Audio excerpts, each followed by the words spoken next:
It's a much needed wake up call, and we really need to start thinking about what happens if it continues to persist. And from what we see about Russia's capabilities to do this, do you think Russia has the ability to continue making these kind of sort of sub-threshold incursions into NATO territory? There's no doubt, absolutely no doubt that they can. The question is just will they? And it's much more of a geopolitical question than it is a military capability question. So the response of NATO countries, the response of Europe at large, the response of U.S. and its allies, the way that things are postured, not just from a military standpoint, but from a communications and diplomatic standpoint, are very important to whether it continues happening or not. Um, and certainly, if they wanted to, it could be much larger scale. Hello and welcome to Frontline for Times Radio. I'm Louis Sykes. Today we are in Lviv, Ukraine at the Defense Tech Valley Forum, and we are joined by Colonel Gene Keselman, Director and Lecturer at MIT and Colonel in the Air Force Reserve. Thank you very much for joining me today, Sure, Gene. it's a pleasure. I wonder if I could first get your thoughts on the drone attacks we saw on Poland last week and the efforts by NATO to deter any further attacks by the Russians. Sure. I don't have any official information, so I can only tell you what I also know from gathering news sources. But it's certainly unnerving, and it is certainly brings to light and to bear the threat of this war to the rest of Europe and to NATO specifically. And so I think in many ways it was I think a necessary warning, kind of sign of what could happen in the future, and in that way, it was probably a positive, um, very small scale, unthreatening, mostly unthreatening way to really activate some of the NATO response. So I'm actually quite happy that it's been in the news and that it's been kind of discussed a lot in the circles around the NATO countries. So um, I think it's a much needed wake up call, and we really need to start thinking about what happens if it continues to persist. And from what we see about Russia's capabilities to do this, do you think Russia has the ability to continue making these kind of sort of sub-threshold incursions into NATO territory? There's no doubt, absolutely no doubt that they can. The question is just will they? And it's much more of a geopolitical question than it is a military capability question.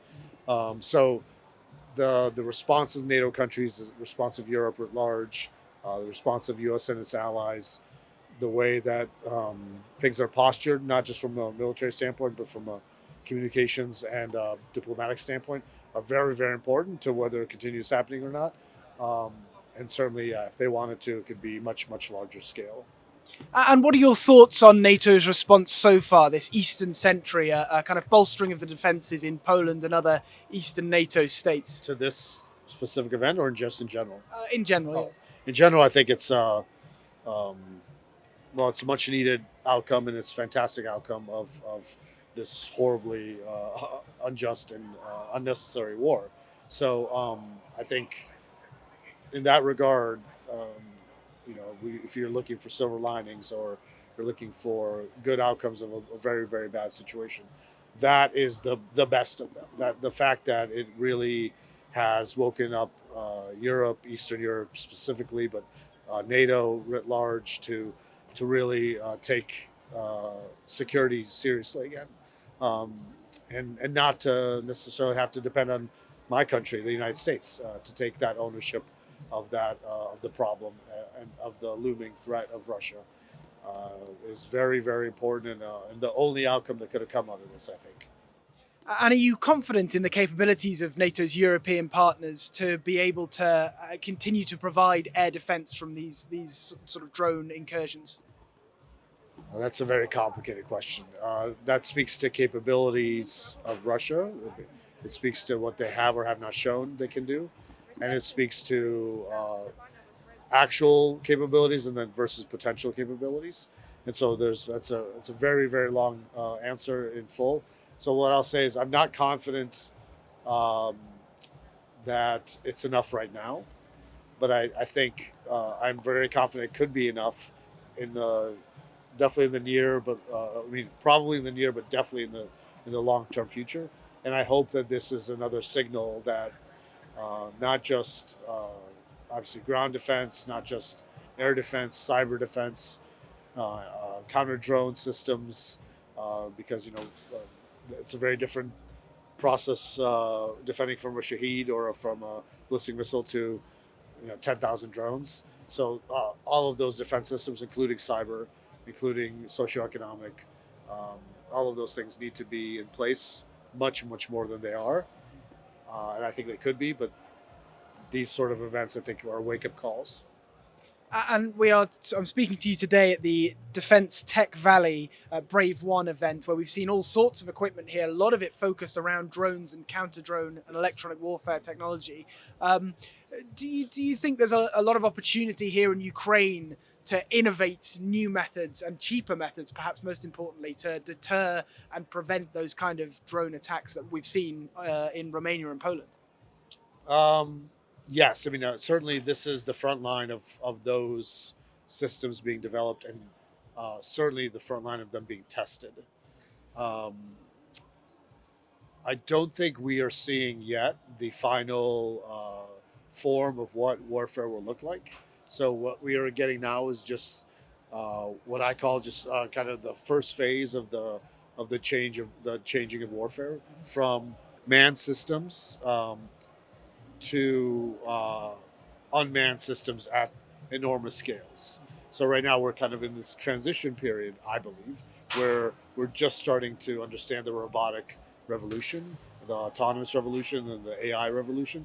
The final form will be incredibly large numbers of these kind of robotic systems with empowered by edge AI, and so the things the things we're learning here are very important for kind of the very short term. The systems being fielded here are very important for what is working against the kind of warfare that happens here. But I will tell you, I was last here in the winter, February, and it is now September, and there's been at least two generations, if not three generations, of technology and ConOps, concept of operations, changes on the battlefield in that 8 month period. And so this is just the beginning of what is fundamentally a enormous change of warfare that will change the world. And who do you think at the moment has the technological edge in this conflict? Because we see a lot of scalable quantity of things like Shahed drones, first person view drones, the fiber optic controlled drones coming out of Russia, Right. a capability to generate a lot of those. But do you think that Ukraine perhaps has the more innovative and technical edge in this conflict yet? I don't think they have an innovation or technical edge anymore. I think they had the advantage of necessity at the beginning, whereas they would have clearly lost any traditional conventional war, and so they had to find ways of innovating into asymmetric warfare against a much better armed and heavier armed opponent. Now I think Russia has in 3 years realized that they were not fighting a traditional war; they were fighting a hybrid asymmetric war, and they have the resources and the manpower, and frankly the capability. They have incredible technical capability to catch up, and they have caught up, and they are in some ways leading. The unfortunate consequence of this war, amongst many others, but one of the unfortunate consequences is that it has really woken up Russia to focus on manufacturing at scale. It has focused on them really reinforcing their workforce and their manufacturing factory force to focus on autonomous systems. And that is going to make them, after this war, hopefully soon, a world leader in autonomous systems. Um, there's no getting around that. That is they are going to be a huge adversary in that space. Ukraine is going to have an enormous advantage, maybe not as much about technical systems, but about human capital.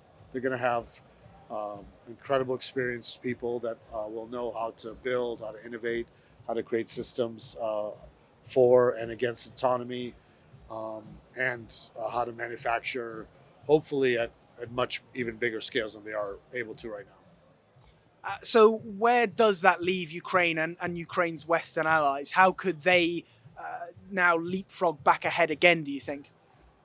So you have to combine a few fundamental things. You have to combine the innovation ecosystems of the West. So the U.S. obviously is a huge player in that, has a huge advantage. We have an enormous military and research budget that outweighs the next 10 combined. And then Europe has enormous capacity that is not being activated. And then the Ukrainians now have the knowledge, the operational experience, and the kind of know-how to work with the European and American advantage of manufacturing and technology. So I don't think there's any like inherent technological advantage that Ukraine has that cannot be replicated in Europe and America at much higher scales. But again, I think it goes back to human capital. And you talk about Russia's production capability, and essentially that relies on their war economy. We've seen Ukraine increasingly trying to hit, Russian oil infrastructure, drone production facilities as well. Um, is there an opportunity there for Ukraine to slow down the Russian capability? I'm not a Russian analyst, so you'll have to probably ask a much more informed, truly granular analyst of what their capabilities are. I do know that they are very, very resilient in terms of the economical structures. They started saving a decade ago for such contingencies, um, and so while I think there are ways that Ukrainians can definitely hurt Russians, and the economy is probably the most important way. I don't think that is going to, in and of itself, end the war. I don't think there's any scenario that I've seen that where just on the hitting the economic um, pain points is going to force Putin to back out. I don't think that's a realistic assessment. It is probably necessary at this point to make sure that it's happening, but uh, in and of itself, it's not a solution. And so, where do you see a solution to this conflict as it stands at the moment? I mean, unfortunately, it is probably out of Ukraine's hands. It has to come from the U.S. and from U.S. allies. It has to come. Obviously, Putin uh, has to come around to what is Ukrainian and Western understanding is that there's never going to be a full, he's never going to achieve the full end results that he wants, and that Ukraine in and of itself cannot convince him of that. It has to be done through channels in the U.S. and the West, and I don't know if there's enough pain to make that work. So I don't know if there's enough stick there. I think there has to be carrot, unfortunately, that comes with that, and to some extent that's unfortunate, but I think that's where it has to be. And at the moment, though, we really haven't seen a huge. I mean, do you think we have seen a willingness from Russia to take carrot or stick in the negotiations we've seen so far? I don't think they have to right now because they've recovered so effectively from their manpower shortages. They've done such a remarkable job, kind of keeping the society stable while incentivizing, creating these incredible incentive structures for people to volunteer for the military. I mean, the things that they're doing right now are kind of rewriting the book of um, how do you incentivize kind of a volunteer military force to go into a war. Um, Now, I don't know if they're economically sustainable. Again, I'm not an analyst, um, but right now Putin has figured out how to balance a very significant manpower surge and kind of isolating the society from the war. And as long as those two things are continuing, I don't know. I don't see how. I don't know what the sticks would be to make him back out. Um, and so yeah, I know it hasn't. I know it hasn't yet come to fruition that we figured out the formula, but I do believe that's the only way to do it. And you say Russia, of course, are able to continue recruiting and supplying this conflict, but to what end? Because as you point out, there's no one who seriously thinks that Russia will be able to seize the rest of Ukraine, let alone the rest of the Donbass for some time yet. So where does that actually leave Putin? He may be able to continue fighting, but is there any strategic victory left for Russia? There's enormous strategic uh, wins left for Russia. I mean, um, this is as much about the Russian people as it is about the Ukrainians.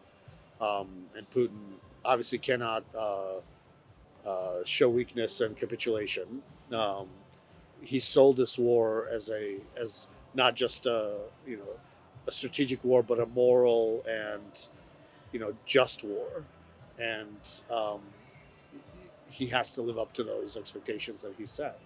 So again, we're not dealing with a a war that can be um, that can reach its ends through just military success, right? Like it's not just about territory. It's probably not even tertiary about territory anymore. It's about politics. It's about domestic politics. It's about international politics.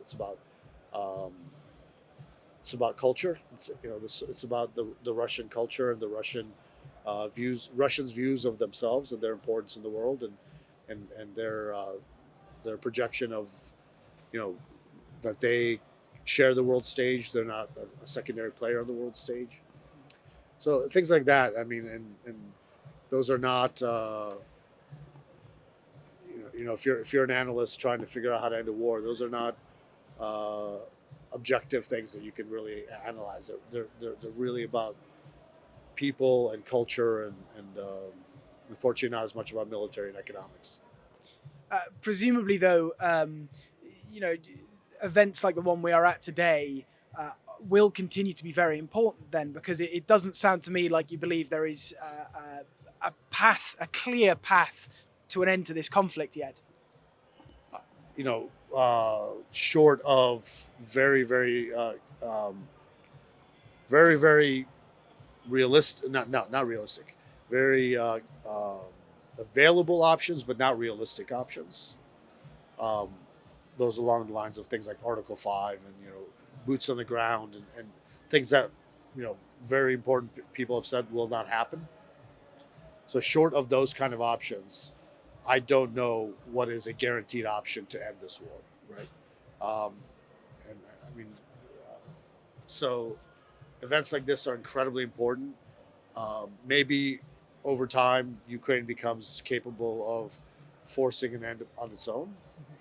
Um, but I don't believe that is soon. I don't think any military analyst will tell you it's soon. Um, but I hope I'm wrong, because we all also thought that there's no way that Ukraine could withstand the full might of the Russian invasion in the first place. So maybe I'm totally wrong on this, but I don't believe that there's a way for us to force an end to this from a military or economic standpoint in the near future. And you mentioned things like Article 5 and how NATO has dealt with this conflict. One thing that is being suggested by a few now, I was speaking to a former ambassador to Ukraine recently and another former envoy under Donald Trump's first term, who were saying that NATO should now be seriously considering extending their own defences across Ukrainian and maybe even Belarusian territory to knock down drones or other weapons that are heading towards them before they get across the border. Is that something you think that NATO has the capability to do? Capability, yes. Um, should they do it? Can and will they do it? I don't know. But yes, certainly. Again, early stage capability. Yes, there is a lot more. Let's say counter systems that can be in place, and a lot more of them can be put out to areas in the east. Um, and I know just from my travels and my discussions with European stakeholders, Poland, Finland, the Baltics are all very, very interested and very involved in all of this. And I think that's, again, a very good outcome of this is that it's really awoken that part of Europe. Uh, could they be doing much, much more? Yes. Should they be doing? Probably. Will they? I don't know. Because it doesn't, it is to some extent provocative, obviously, and just a matter of who cares and how much do they care. So that's TBD from my point. And how could Ukraine assist in that? I mean, as we see here today, Ukraine has spent a lot of time developing. There's a big issue around cost when it comes to hitting drones. They've spent a lot of time developing very cost-effective things that can be produced in large numbers, ways of dealing with these drones, rather than having to do things like we saw last week, deploying jets that are worth millions, anti-aircraft systems that are worth hundreds of thousands. Is there stuff that Ukraine could provide or sell to Europe that could really help get the edge on stopping these sort of attacks? Yeah, I mean, like we were talking about a little earlier, the innovation of warfare that Ukraine done is things like gamification of warfare, of hits and kills. That is certainly nobody else in the world has done that. And the economies of scale, the focus on efficiency and economies of scale, that is a completely new paradigm. So dollars per kinetic effect is a completely new way of thinking about asymmetric warfare, but it is now the way that the rest of the world will have to deal with this. And so, in terms of what can the Ukrainians export, I think that is the kind of the concept of operations that they need to be exporting to, especially to Eastern Europe, to those border countries, is how do they create the most efficient systems? What are they buying right now? If they're buying artillery batteries that can be taken out by a $500 drone from the Russians, should they be investing in more artillery batteries, more tanks, or more counter UAS systems, and many more small, efficient systems of their own? I think that underscoring is the most important thing that the Ukrainians can provide to the allies on the eastern boundary. Well, having seen some of what Ukraine's capabilities are, and clearly there is this conflict will continue. I think we agree on that. What sort of equipment do you think Ukraine should now be focusing on? Is it all of that kind of low cost, high capability stuff? I don't have to say what should they be. I know what they are and what they will be, and that is large scale, efficient and expensive, expendable systems. They will certainly work with attritable platforms as well to do deep strike, reconnaissance, lots of different missions. But I think they realize that this war kind of goes on a 6-month cycle of moving into next generation Group 1, Group 2 UAS, UXS, because there's lots of naval autonomous systems also that are making huge impacts. But scale, autonomy, manufacturing, that is the places they are focusing. That's where they should be focusing. And more so, the rest of the world is waking up to the fact that they also need to be focusing on it. And clearly, as you say, this war may not be won on the battlefield, but geopolitically. What have you made of the efforts of President Volodymyr Zelensky here in Ukraine in kind of working with allies in Europe, the US, and more widely? Personally, I find it remarkable. I find it inspiring, remarkable, and one of the great, I think, inspirational examples of how to lead a country in war, and certainly in a war they didn't ask for. So I'm a big fan. I'm sure he hasn't done everything right. He's human. Nobody gets it right every time. But in 3 years, what this country's been able to accomplish under his leadership, how they've persevered, how the people have the resiliency and how they've rebounded. I don't think you can ignore his leadership in that, and I don't know that you can also say that another person in this position could have done a better job. So in that regard, I'm a huge fan. Well, Colonel Gene Keselman, Director and Lecturer at MIT and Colonel in the US Air Force Reserve, thank you very much for joining me today on Frontline. Thank you. You've been watching or listening to Frontline for Times Radio with me, Louis Sykes. For more on the war in Ukraine, you can subscribe to our YouTube channel and sign up for a membership, or you can hear all the latest news and analysis on Times Radio or read it at thetimes.com. And remember, we are in both podcast and video form. You can find us on your favourite podcast platform. It's Times Radio's Frontline, or you can watch us on Times Radio's YouTube channel. Thanks very much. Goodbye.